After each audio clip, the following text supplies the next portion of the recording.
Buenos días, soy Delvis Grisel Ortiz y les doy la bienvenida a esta edición de Delvis Grisel y compañía. Un artículo en El Nuevo Día del lunes 14 de junio de la autoría del colega y queridísimo amigo José Delgado, periodista de ese diario, radicado en Washington, D.C., informa lo siguiente y voy a citar. El Departamento de Justicia de Estados Unidos recomendó enmiendas a los proyectos sobre el futuro político de Puerto Rico para que se reconozca que el territorio tiene que ser una alternativa y que el proyecto Pro Estadidad discute una transición incluido sobre el futuro de la Junta de Supervisión Fiscal y la puesta en vigor de todo el sistema contributivo federal, cierro la cita. Además, el Departamento de Justicia Federal propone incluir el estatus territorial en el proyecto de Nydia Velázquez y advierte que el proyecto tiene una falla constitucional, pues comprometería a futuros congresos. Bueno, como si fuera poco, Justicia Federal rechaza que se hable de admisión inmediata de Puerto Rico como Estado, según propone el demócrata Darren Soto. Estas observaciones del Departamento de Justicia Federal obedecen a un análisis solicitado por el demócrata Raúl Grijalva, quien desea saber antes de la vista pública en el Comité de Recursos Naturales de la Cámara Federal las implicaciones legales y constitucionales de ambos proyectos. ¿Qué quiere decir todo esto? ¿Qué pasó con los resultados del plebiscito? ¿De qué servirán los cabilderos que de entrada costaron 1.8 millones? ¿La libre asociación es un modelo de independencia? ¿Really? ¿Qué significa mantener las tres opciones de estatus? Pues de esto converso hoy con los profesores Javier Colón y Robert Benator, quien nos acompaña desde Connecticut y a quien les doy la más gracias más grandota que les doy, porque siempre están disponibles. Así que la mesa está servida. Buenos días a estos doctores tan queridos y conversemos pues. Ellos, quiero saber de entrada, ¿les sorprendió esto? Por mi parte, no, porque este mismo debate, acabo de leerlo, se da en el 2007, con los debates de la HR 900 y la 1230 de Nydia Velázquez. O sea, y entonces cuando uno lee el análisis de ese debate, están estos mismos issues recalcados, y voy a comentar más luego. Casi el mismo memorándum. Obviamente unas diferencias, pero no hay nada. Pero ustedes son los pitonizos, ustedes ya hace rato que estaban diciendo sobre qué es lo que iba a ocurrir en estos procesos. Así que yo sé que yo lo hago, la pregunta es un poco académica, pero bueno, es que los quiero escuchar. En un ratito quiero resaltar unas contradicciones que son nuevas. Muy bien, Javier. Bueno, Delvis, gracias por la invitación. Te felicito por el trabajo que estás haciendo. Es un trabajo periodístico de primer orden. Sé que es mucho trabajo, que lo estás haciendo con mucho sacrificio y te felicito. Y también a tu productora, a Leila, que sé que está metiendo mucho esfuerzo y mucha dedicación a hacer un programa distinto, con mucha profundidad. Gracias. Yo, Delvis, quisiera entrar con un problema como de umbral, por decirlo así. Es decir, aquí hay un problema de fondo, que es que Estados Unidos se niega a considerar el tema de la descolonización como un tema serio. Es decir, Estados Unidos no le importa la normativa internacional sobre la descolonización y considera que solo se tiene que regir por lo que la Constitución de Estados Unidos disponga. Y en ese sentido, pues es decepcionante, aunque uno no espera otra cosa, pero sigue siendo decepcionante. Hay un experto en Estados Unidos que le comentó a una persona muy amiga mía que este es un memo que lo pudo haber firmado la administración Trump. O sea, este es un memo que no altera en nada las posiciones más imperialistas del gobierno de Estados Unidos. Y pues nada, uno se da con la cabeza en el techo o en la pared varias veces, ¿verdad? Con los demócratas, esperando que van a aprovechar la oportunidad para hacer algo genuinamente distinto. Y entonces vienen estas cosas que realmente es un balde de agua fría al proyecto de Nidia Velázquez, que es una persona muy influyente dentro del Partido Demócrata y que representa un bloque electoral importante dentro de ese partido. Y realmente pues no se ve ningún ánimo para colaborar con este proyecto. Alguien me va a decir, no, bueno, pero estos son los abogados del Departamento de Justicia, ¿verdad? Pero yo creo que hay que demitificar un poco eso también. El derecho no es esta estructura que está allá en un Olimpo. El derecho interactúa con el liderato político. Yo te puedo asegurar a ti, no es que yo piense que necesariamente sea una diferencia total, pero otros candidatos a la presidencia de Estados Unidos del Partido Demócrata, estoy pensando específicamente en el senador de Vermont, no hubieran permitido un documento como este, un documento que hace quedar al Partido Demócrata totalmente alineado con una agenda de mantener un control territorial. Yo pienso que ese es el asunto que yo creo que los puertorriqueños deben tener bien pendientes cuando evalúen estas cosas, que esto no es un problema principalmente de derecho doméstico de Estados Unidos, es un problema principalmente de derecho internacional y a nivel internacional se ha proscrito el colonialismo, se ha proscrito lo que se llama los países dependientes. Y a mí me llama mucho la atención, y Robert, te voy a dejar hablar, que acaba de publicarse un artículo en Harvard Law Review, Delvis, que dice que ellos consideran que puede que sea bueno que Puerto Rico regrese a la lista de territorios dependientes o coloniales a base de lo que ha pasado con Promesa, porque ya Puerto Rico, si alguna vez cumplió, ahora definitivamente no cumple con los criterios básicos de lo que es un territorio autónomo. Entonces, toda esa discusión, que realmente es la discusión importante, está totalmente ausente de esta conversación. Se asume como un hecho cierto que Estados Unidos tiene el poder político y que está bien que posea territorios y que los controle y que decida qué derechos tienen. Y es tan imperialista este memo que en un momento dado dice que se debe eliminar la palabra inherente, porque el proyecto de Nidia dice que la legislatura tiene un poder inherente para ordenar un proceso de autodeterminación, porque así lo expresa el derecho internacional. El derecho a la autodeterminación no es del Congreso, no es de la administración federal, es del pueblo que ejerce ese derecho internacional. Así que nada, Delvis, o sea, puedes darte cuenta pues que no estoy muy contento. Tú sabes que hay un chiste que dice que son 500 abogados en el fondo del mar, ¿verdad? ¿Qué son? Un buen comienzo. Robert. Mira, yo concuerdo con todo lo que ha dicho Javier. Lo que se ha hecho desde el principio, en las primeras vistas, es ofrecer un problema de definiciones. Y ese problema yo creo que podemos entenderlo en dos dimensiones. Una es cómo definimos estos estatuses y otro es qué definiciones permite la Constitución o no. Y ese ha sido el acercamiento dominante. Y la Constitución, el texto de la Constitución te dice, mira, hay 4 estatus de territorio en la Constitución. El distrito, el estado, el territorio y la propiedad. ¿Qué pasa? Que Estados Unidos, por más de 200 años, ha encontrado en las penumbras de este lenguaje otros estatuses.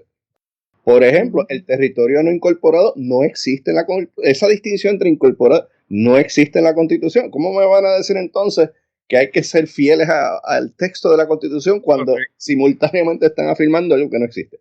Correcto. El caso de las reservaciones indígenas. O sea, los territorios indígenas han tenido un poder internacional para negociar tratados con Estados Unidos y simultáneamente tienen un grado de soberanía, vaya, con todos los problemas que hay, que ofrece otras alternativas que no están explícitas en el texto de la Constitución. Nadie está hablando es más, ahora se está hablando de hacer de que los indígenas hagan unos casinos en Puerto Rico. Foxwood, sí. O sea que esa doble vara de análisis constitucional que simultáneamente excluye unas dimensiones internacionales que están vigentes en la Constitución de Estados Unidos. Cuando uno firma un tratado internacional, ese tratado se convierte en derecho supremo bajo la Constitución. Y simultáneamente decir, bueno, aquí hay una limitación de estatus y vamos a excluir los que no nos convienen, los que no queremos pensar. Para mí es un problema serio que reproduce el imperialismo que Javier alude. Seguro, y es que son expertos en eso. Es lo que es la historia de ellos, es lo que vienen haciendo desde el primer día.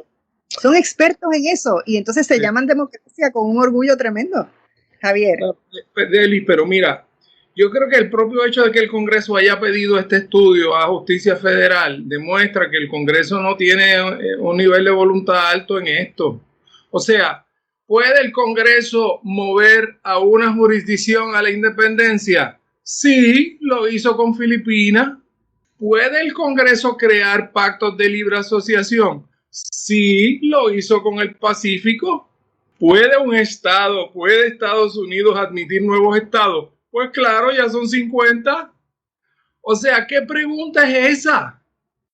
¿Qué pregunta es esa que se le está haciendo el Congreso al Departamento de Justicia? Que cuáles son las bases constitucionales, como si la independencia no se supiera lo que es, como si no se supiera lo que es la libre asociación, como si no se supiera lo que es una colonia. Entonces, realmente revienta, molesta, irrita. Otra vez volver a leer este tipo de razonamiento que está encajonado en lo que alguna gente ha llamado, que a mí me encanta, un fundamentalismo jurídico. O sea, es utilizar las categorías legales para no mirar. Es como este memo tiene como un elefante en el salón, ¿verdad? El elefante es, oye, injuria sobre ofensa. Sí. Así que nada, yo en ese sentido no entiendo bien ni siquiera por qué el Congreso hizo este ejercicio que no ayuda para nada a que estos proyectos se consideren. Y pues nada, hay quien ha dicho que esto es pues un documento para obligar a los puertorriqueños a votar por el territorio, y yo creo que es peor. Yo creo que es para que no ocurra nada. Exacto. Para que no ocurra nada, porque un baño de agua fría tan fuerte como a un Congreso que ya está un poco a la defensiva con el tema y que no sabe muy bien hacia dónde, qué hacer con este territorio, que es el territorio colonial que queda en el mundo más poblado, con más recursos, con más impacto. Y el Congreso realmente demuestra cada vez más que no tiene claro para dónde va. De hecho, Robert está trabajando en un proyecto interesantísimo, Delvis, que quizás debiéramos en otro programa hablar de él, que él ha cogido toda la legislación que se ha estado considerando desde el 98 hasta ahora en materia de estatus. Y el Congreso ha sido profundamente ineficiente trabajando este tema, profundamente ineficiente. Y cada vez que se le ha planteado, haz un plebiscito para ofrecer las opciones que tú estás dispuesto a dar, el Congreso ha dicho no voy a hacer ese plebiscito porque no estoy seguro de qué opciones son las que estoy dispuesto a ofrecer. Y este memo de justicia lo que hace es ayudar al Congreso a no actuar una vez más. Para mí está claro el propósito. Tengo que pausar. Regreso con Robert porque está a punto de explotar. Regresamos de inmediato. No se vaya nadie. Esto es Delvis Grisel y compañía. Estamos de regreso en Delvis Grisel y compañía. Adelante, Robert. Sí, mira, y gracias otra vez por la oportunidad de compartir con ustedes. Mira, como dijo Javier, nosotros hemos identificado 141 medidas de debates plebiscitarios desde el 98 de estatus y nunca nada ha pasado. Pero mira, y ya ustedes habían dicho en programas previos aquí, no va a pasar nada. Sí, mira, yo creo que aquí voy a diferir un poquito. yo creo que hubo dos tranques fuertes en estas vistas, en este proceso, que forzaron a esta discusión, o que por lo menos tuvieron una influencia. Y uno fue que en la primera vista, Cristina Duffy Ponce, constitucionalista estadounidense, salió bien fuerte definiendo los parámetros de una discusión, y no hubo una resistencia pública, nacional, constitucional. Hubo una carta de constitucionalistas puertorriqueños que no recibió ninguna atención acá. Y en ese sentido ella como que redefinió el debate en esta dimensión constitucionalista bien amarrada.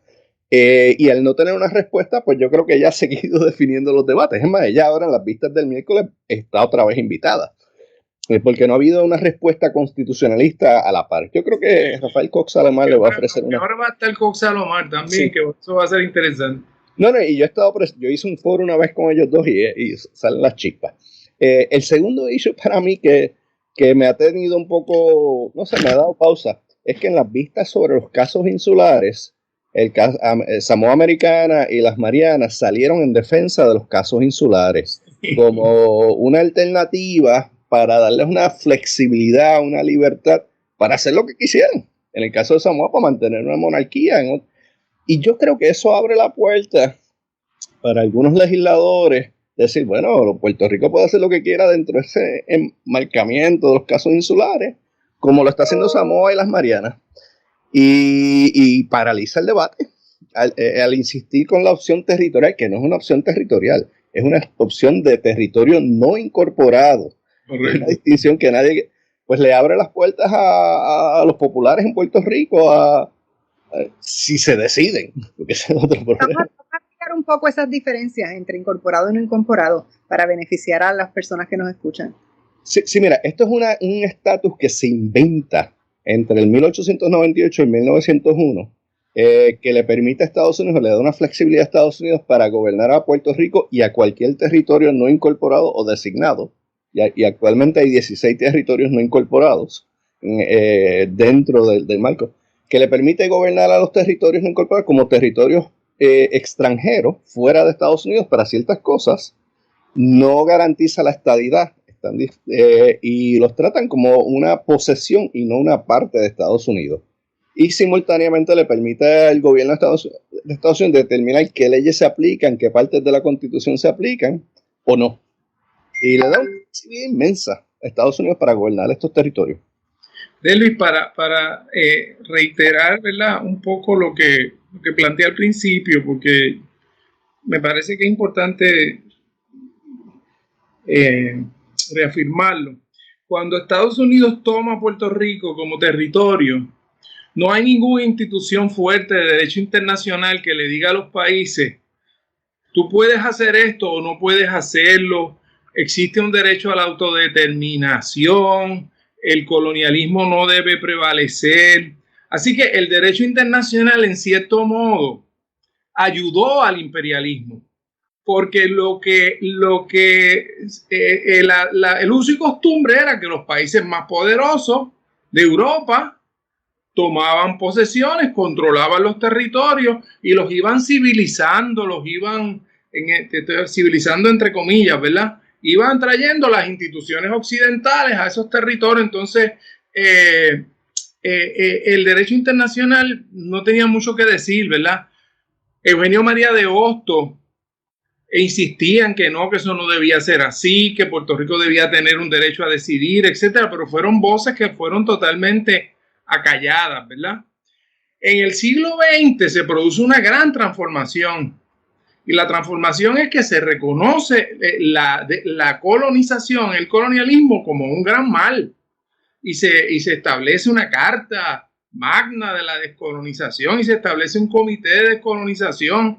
Y por eso la ONU, que cuando se crea eran como 56 países, ahora son 193.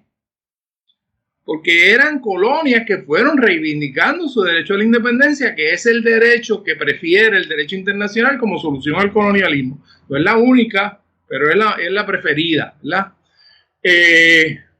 Entonces, de nuevo, Este memo no toma en cuenta para nada el derecho internacional, que eso no existe. Lo único que existe es Estados Unidos, que es un país que tiene una constitución y bajo la constitución establece sus propias reglas, bajo una cosa que se llama el excepcionalismo americano.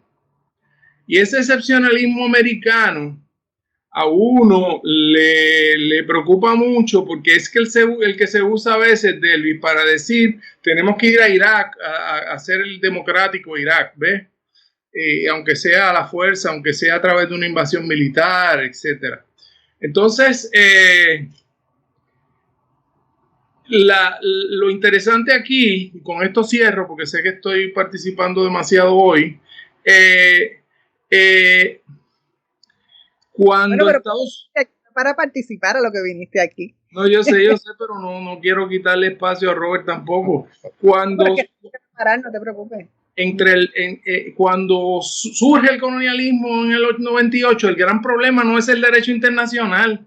El gran problema es que la tradición norteamericana era que los territorios se adquirían para ser los estados.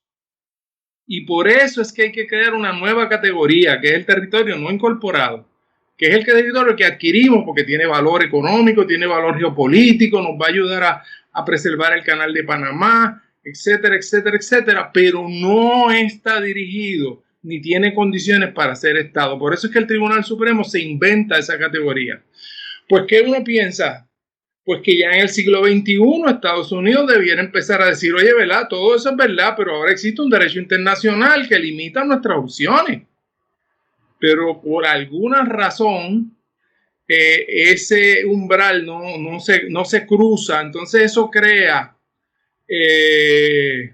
Ahora te voy a decir algo, como te dije hace poco, el Harvard Law Review se plantea el asunto de si debe regresar Puerto Rico a la lista de territorios coloniales y en términos generales plantea que sí, que debe regresar porque ya Puerto Rico no tiene ninguna de las condiciones que en el 53 llevó a la ONU a sacarlo. Robert. No, yo quiero hacer algo, pero me obligaría a hablar francés y no puedo hacerlo en este programa.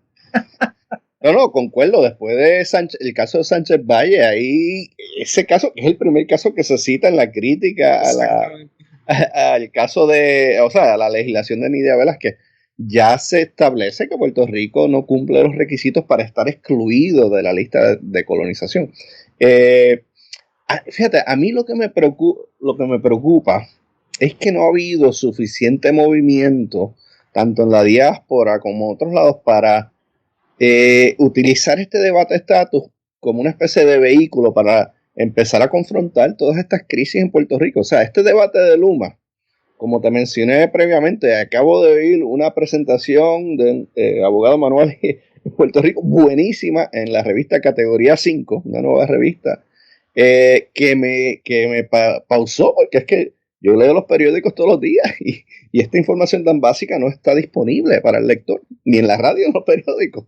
Y está todo amarrado a la flexibilidad que le permite esta ambigüedad del territorio para básicamente privatizar a Puerto Rico, utilizar los miles de millones que van a seguir llegando bajo este estatus y dárselos a unas élites en Puerto Rico. Y en cierta medida, o sea, es como si los estadistas, todo el mundo estuviera saboteando el proceso legislativo, pero también echándole la culpa un poco al Congreso, y el Congreso pues está como que cómplice. O sea que... me parece interesante, Robert, lo que estás planteando, porque se acaba de anunciar que el IRS va a estar agresivamente persiguiendo el fraude de los inversionistas 2022, que es otra estrategia que se ha cogido a base de la situación colonial territorial, que nosotros no estamos incluidos en el sistema de contribuciones americano, y eso le permite a algunos inversionistas hacer unas estratagemas para decir que viven aquí cuando realmente no viven aquí y beneficiarse de unos incentivos contributivos. Y eso, como tú bien dices, está directamente relacionado al tema territorial, pero no hemos hecho ese vínculo.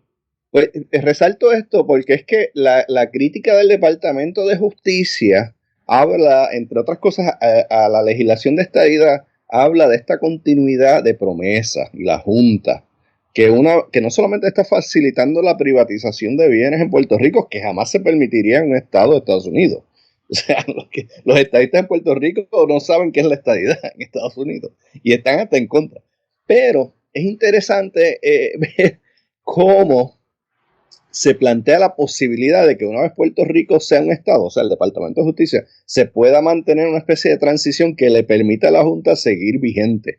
Eso es inconstitucional en Estados Unidos, y se decidió en el caso de Nueva York, porque la Junta violaría la soberanía de un nuevo estado. O sea que inclusive bajo la estadidad de Puerto Rico se está planteando una especie de colonialismo para beneficiar a unas élites económicas en Puerto Rico y en Estados Unidos.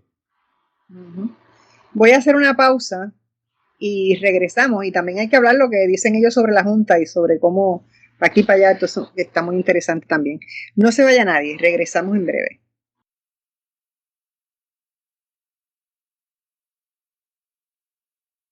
Estamos de regreso. Si usted nos sintonizó un poquito tarde, quiero decirle que hoy estamos hablando sobre el tema del estatus, porque está en issue.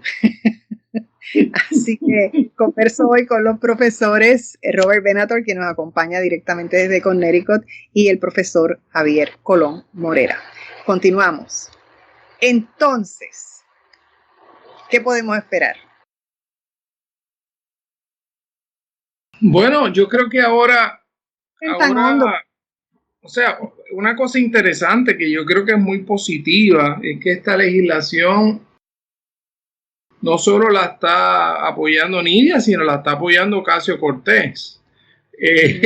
Yo estoy muy curioso de cuál va a ser la reacción de Ocasio-Cortez a un memo tan colonialista como este.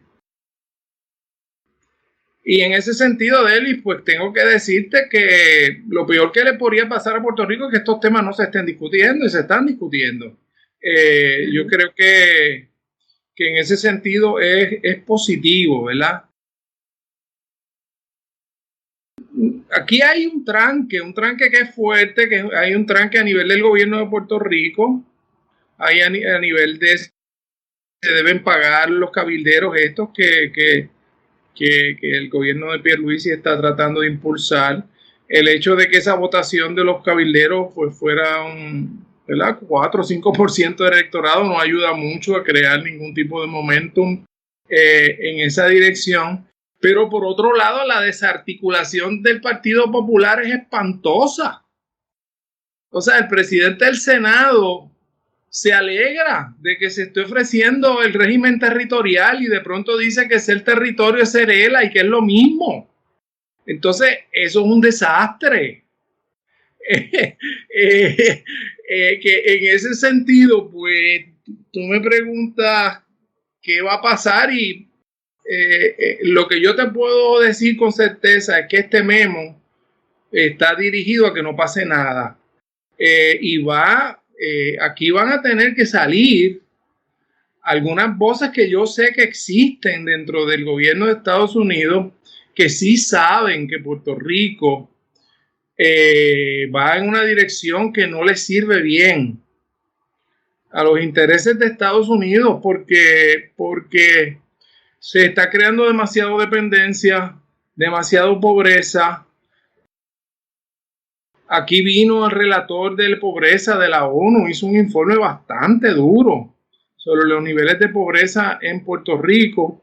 Así que yo te diría que un desarrollo que está ocurriendo que es interesante es que se empieza a ver el caso de Puerto Rico no desde el tema de la primera generación de derechos humanos, derecho al voto, etcétera. Se empieza a ver también desde la segunda generación, derecho a la vivienda, derecho a la salud, la dependencia de fondos federales para la salud, que cada 2 o 3 años Puerto Rico tiene que ir al Congreso a decir si tú no me das una cantidad de dinero, se cae por completo el sistema de salud en Puerto Rico.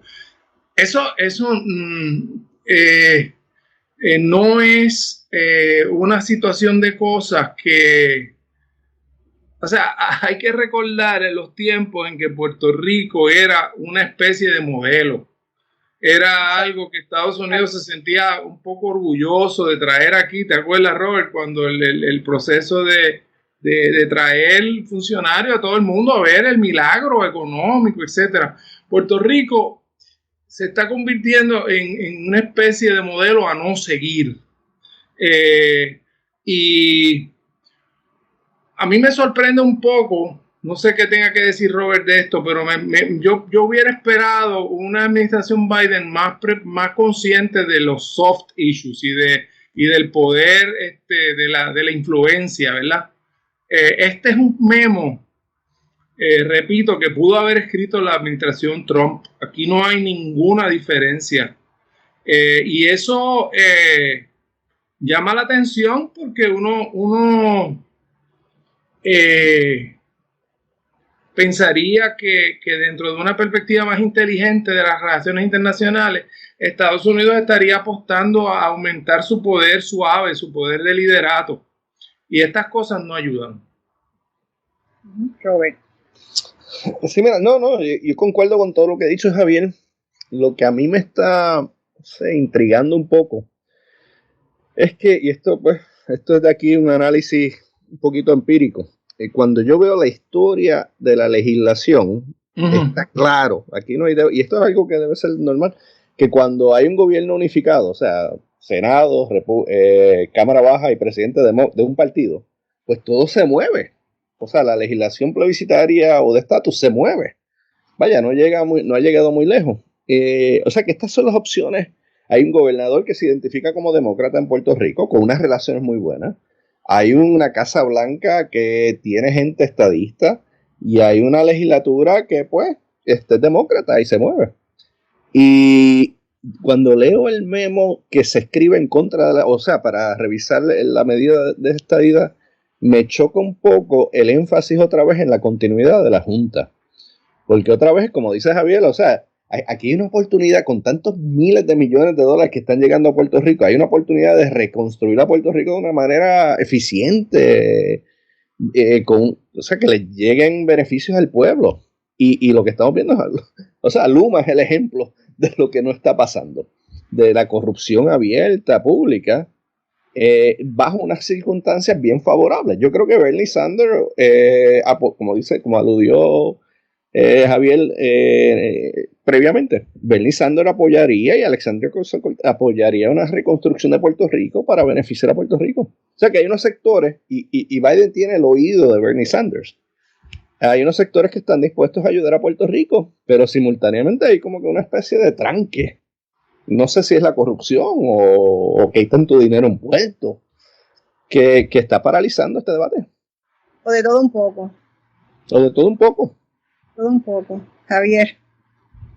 Bueno, yo creo que hay una oportunidad aquí, ¿verdad? Porque, Delvi, este programa que tú haces, pues mira, ¿cuál es la peor tendencia que nosotros tenemos en la discusión de estatus? Que nosotros nunca nos referimos a cómo esto se recibe en Estados Unidos. Siempre hablamos del estatus como si el estatus fuera un problema, porque nosotros lo discutimos y de pronto pues algo va a suceder. No. Como si lo pudiéramos resolver nosotros de un día para otro. Correcto. Sobre todo esa actitud en la discusión cuando tenemos ya una historia tan larga de que no se resuelve. ¿Cuántos plebiscitos van? ¿Cuántas discusiones van? ¿Cuántas conversaciones van? Sí, ahora yo creo que estoy entendiendo bien a Robert, y Robert un poco, quizás no, ¿verdad? Él me podrá decir, pero las cosas a veces toman tiempo en lo que espesan, ¿verdad? Y aquí se están creando unas contradicciones de un neoliberalismo demasiado fuerte, ¿verdad? Que de pronto lleva a la venta de propiedades del patrimonio de Puerto Rico, que la gente está sintiendo una cierta sensación de que algo profundamente distinto está ocurriendo, y que el diseño institucional aquel de Tocqueville, de tener un gobierno fuerte que defendiera a los sectores más vulnerables, como que se está desgranando. Y como dice Robert muy bien, está ocurriendo en el marco de un gobierno demócrata. Entonces, ese neoliberalismo demócrata a veces es más pernicioso porque lo hace con un cierto cariño, pero el resultado es el mismo, ¿verdad? Uso cariño entre comillas. Pero pienso yo que, de nuevo, Es como el cariño de la... Hay unas voces en Estados Unidos que están empezando a reconocer que aquí hay unas contradicciones bien grandes. Y ha habido también de que reconocer ciertas realidades. Por ejemplo, Marco Rubio ha dicho varias veces ya, mira, no me obliguen a traer la estadidad como tema único en el Senado porque se le va a votar en contra. Y una vez se vota en contra, pues se le votó en contra, ya yo no voy a poder hacer nada más.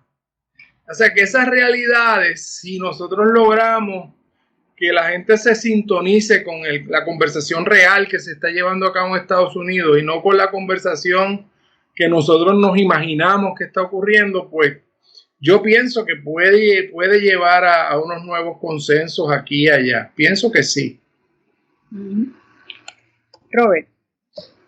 Yo creo que parte del problema, o sea, desde acá y es una falta de unificación discursiva, política. O sea, hay tanta fragmentación a nivel local, a nivel nacional, también aquí en Estados Unidos, de grupos que están o no participan o están comentando. O sea, que no hay una agenda colectiva, primero que nada.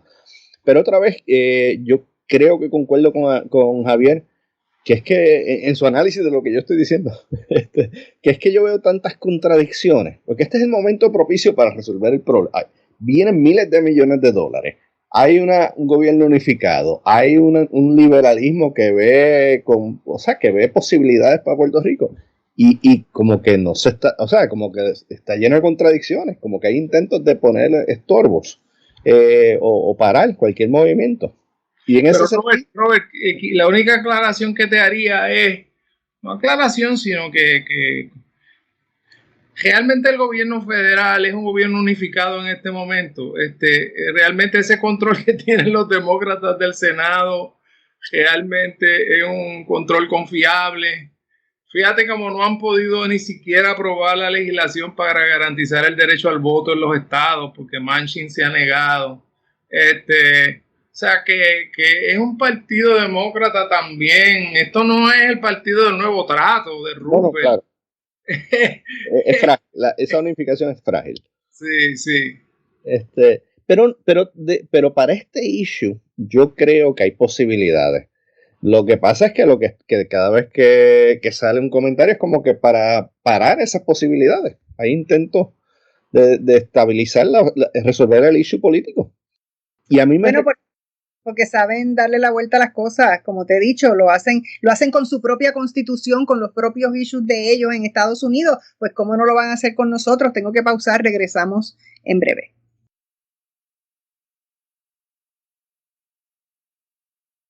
Robert. Sí, mira, este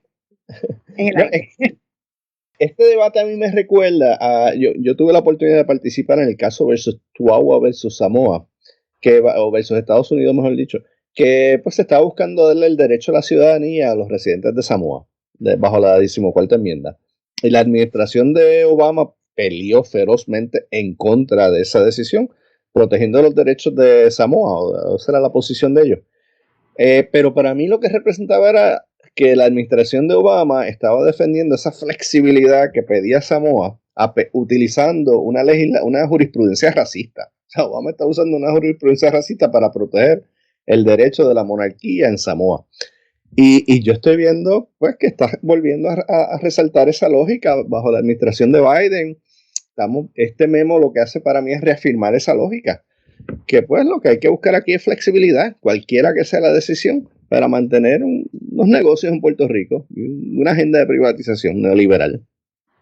Y en cuanto a lo que dicen sobre la Junta de Supervisión Fiscal, bueno, después podemos continuar. Javier tenía algo que añadir a lo que tú dijiste, después podemos hablar, porque ellos están diciendo que y voy a citar lo que dice el Departamento de Justicia Federal, que dice propone cambios específicos a la legislación, y entonces dice que hay que proporcionar una transición ordenada de la Junta de Supervisión Fiscal y que hay que abordar las complicaciones legales que se derivarían de la aplicación de ciertas doctrinas de uniformidad sobre la transición de Puerto Rico a un Estado. Son cositas que propone. Hablemos de eso, pero Javier, tú tenías algo que concluir. No, voy a hablar de eso, yo creo que tiene que ver con lo que quería decir. Pues mira qué bien. Okay. Estados Unidos no se reconoce a sí mismo como un poder que todavía tiene posesiones imperiales. Entonces no está organizado institucionalmente para resolver ese tema. Inglaterra lo hizo, Inglaterra se salió del imperio básicamente, ¿verdad? Pues todavía le quedan unos pequeños issues aquí y allá, pero en términos generales decidió romper con esa tradición. Estados Unidos, con lo que le queda de su poder imperial, que es poco, son unas cuantas islas nada más en el Pacífico y en el Caribe, no ha tomado esa decisión, ¿verdad? Entonces, como no la toma, no se organiza institucionalmente para instrumentar la toma de esa decisión. Entonces, ¿qué pasa? Yo aquí tengo que concurrir con el Departamento de Justicia Federal. El Congreso no tiene capacidad constitucional para negociar las alternativas de estatus con Puerto Rico. El Congreso puede hacer una legislación en que diga cuáles son las opciones que el Congreso está dispuesto a ofrecerle a Puerto Rico y que Puerto Rico ejerza su derecho a la autodeterminación. Pero eso no está en ese proyecto. Eso no está en ese proyecto. Entonces, como aquí Casablanca y el Congreso no hablan sobre estos temas, Casablanca hace sus informes por su lado, el Departamento de Justicia hace sus informes por su lado, el Congreso hace sus legislaciones y sus vistas por su lado, y es una estructura extraordinariamente fragmentada, que no se hizo para administrar colonia, no se hizo para eso. El colonialismo es inconstitucional, pero ese es el elefante en el salón que estos abogados del Departamento de Justicia Federal no quieren mirar, ¿verdad? Yo pienso que hubo proyectos más sencillos por parte del Congreso que sencillamente decían, mire, nosotros le reconocemos a Puerto Rico el derecho a hacer una asamblea constitucional y estamos dispuestos a recibir lo que esa asamblea nos proponga. Short and simple. Entonces la bola se la devuelves a Puerto Rico y la Asamblea Legislativa tiene que legislar si quiere que haya un proceso de cambio de estatus. La verdad es que la legislación de Nidia Ocasio-Cortez es una legislación bastante complicada, bastante enrevesada, y cuando se le da la oportunidad al Departamento de Justicia a criticarla, pues le abrieron un flanco. Robert. No, yo otra vez concuerdo con lo que dice Javier.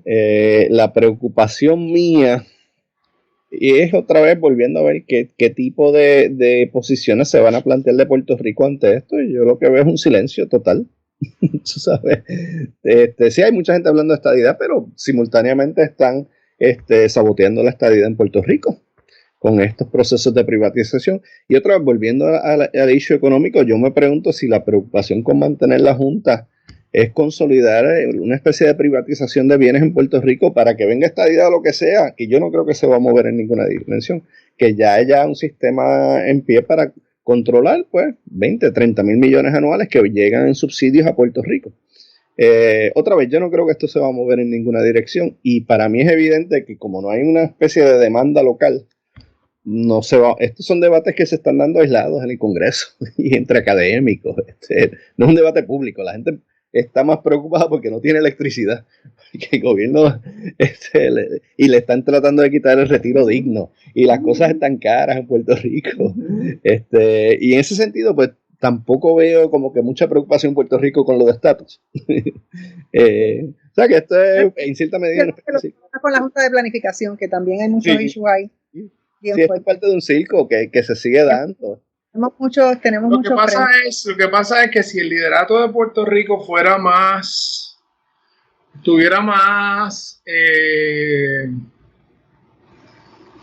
estuviera dispuesto a ser un poco más sensato en todo esto, y cada cual reconocería que su fuerza relativa es limitada. El gobernador tendría que reconocer que sacó un 32% de los votos. La legislatura tendría que reconocer que necesita del gobernador para que algún proyecto en esta dirección se avale. Y eso pues debería llevar, ¿verdad? En un país un poquito más civilizado, un país un poquito más coherente, a una conversación, a una serie de paneles que podría auspiciar en parte la universidad, que podrían auspiciar en parte ciertos think tanks, algunos de Puerto Rico, algunos de Estados Unidos, de cómo vamos a movernos hacia adelante en una situación tan difícil, en que el poder está tan fragmentado y en donde en Estados Unidos hay tantas diferencias tan importantes sobre qué hacer con Puerto Rico, porque no nos olvidemos que este señor que se llama Donald Trump tiene una influencia todavía fuerte sobre una cosa que se llama el Partido Republicano en Estados Unidos, y que es un sector que no ha mostrado ningún interés en mover los temas de Puerto Rico. Por eso, repito, este especialista en Estados Unidos dice, este memo lo pudo haber escrito la administración Trump. Entonces, ese es un escenario muy complicado, en donde se requiere una capacidad de diálogo, una capacidad de concertación, una capacidad, yo tengo una palabra que puede estar medio desgastada, de patriotismo, de salirse de lo que Sánchez Pelilla decía, que Puerto Rico lo mataba la tribalización y la trivialización. Me encanta eso de Sánchez Pelilla, porque dio en el clavo, la tribalización y la trivialización. Ojalá que ese diagnóstico de Sánchez Pelilla lo hubiéramos superado ya, pero no lo hemos superado. Ni la tribalización ni la trivialización. Y es que también hay muchos intereses que llevan también a toda la política local a mantenerse en ese juego también. Así que me quedan 3 minutos, Robert, son para ti. Mira, otro punto que hay que resaltar es que ha habido un empuje grande para proveer cierto grado de paridad de fondos, que destabiliza la iniciativa estadista, porque pues, responde a unas necesidades en Puerto Rico sin tener que darle la estadía a Estados Unidos, perdón, a Puerto Rico. Y vamos a ver qué pasa. Obviamente está sujeto al presupuesto, y ahí veremos si hay un partido demócrata unificado en el presupuesto en septiembre, o en la habilidad del Partido Demócrata a aceptar ese presupuesto o las propuestas de Biden. Sí se da eso, que yo creo que es importantísimo para el pobre que está amarrado en estos debates. O sea, el que no tiene suficiente para trabajar o comer necesita estos beneficios. No es una cuestión de dependencia solamente, es una realidad para mucha gente cuando tienes una iniciativa de privatización anticapitalista en cierta medida en Puerto Rico, porque no está beneficiando, no es un capitalismo popular, es un capitalismo de élite.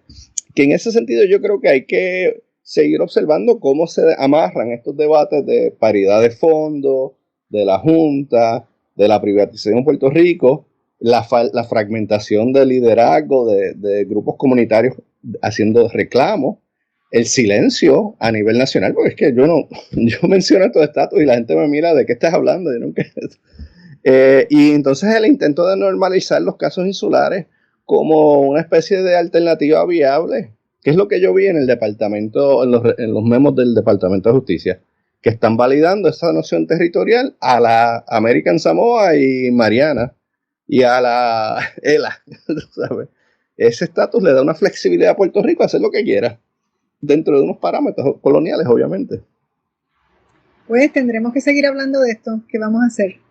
Se nos ha terminado el tiempo. Muchas gracias por tu invitación y realmente por traer una dimensión más profunda a estos debates. Realmente estás haciendo una gran labor y te la quiero reconocer porque es muy merecida. Muchas gracias. Gracias a ustedes, porque sin ustedes yo no podría hacerlo. Así que estoy bien agradecida de la disponibilidad de ustedes siempre, aunque los llamen in a very short notice, como es el caso de hoy. Así que muchísimas gracias a ustedes por estar siempre aquí. Y bueno, amigos, no hay tiempo para más. Muchísimas gracias por escucharnos. Que tengan un día maravilloso y sobre todo lleno de mucha paz. Si es posible, ¿verdad? Porque a veces estas cosas nos llevan por otro camino. Pero bueno, que estén bien.